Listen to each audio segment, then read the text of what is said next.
حامدا و مصلیہ اما بعد فاعوذ باللہ من الشیطان الرجیم بسم اللہ الرحمن الرحیم الصلاۃ والسلام علیک یا سیدی یا رسول اللہ وعلی آلک و اصحابک یا سیدی یا حبیب اللہ اللہم انزلہ المقعد المقرب عندک یوم القیامہ۔ آج ہم سیکھیں گے سونے کے آداب یعنی سونے کی سنتیں۔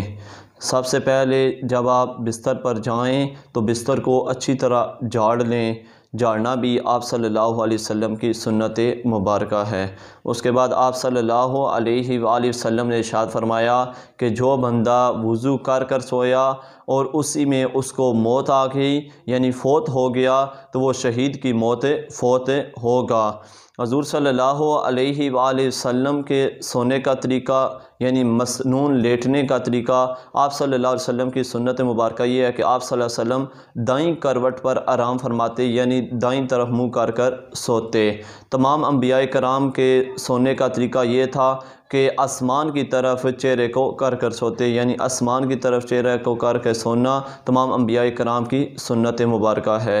بائیں طرف منہ کر کے سونا غافلین کا طریقہ ہے، اور الٹا سونا یعنی پشت کے بل سونا، چہرہ زمین کی طرف ہو اور پشت آسمان کی طرف ہو، یہ شیطان کا طریقہ ہے۔ اس طرح سونے سے بچنا چاہیے۔ اور کب سونا چاہیے کب نہیں سونا چاہیے؟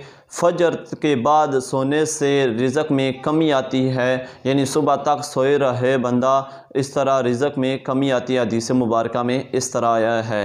دن کو سونا یعنی قیلولہ کرنا آپ صلی اللہ علیہ وآلہ وسلم کی سنت مبارکہ ہے۔ آپ صلی اللہ علیہ وآلہ وسلم نے اس پر ارشاد فرمایا کہ شیطان قیلولہ نہیں کرتا یعنی شیطان دن کو نہیں سوتا۔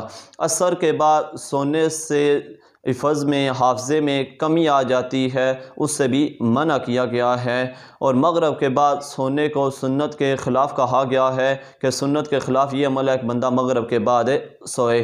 عشاء کے بعد متصلاً سونا آپ صلی اللہ علیہ وآلہ وسلم کی سنت مبارکہ ہے۔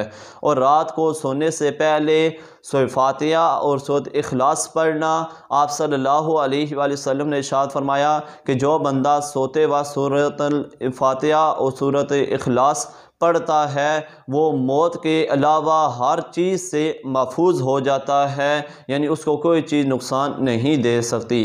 اللہ تعالیٰ کی بارگاہ میں دعا ہے کہ اللہ تعالیٰ ہم سب کو سنتوں پر عمل کرنے کی توفیق عطا فرمائے۔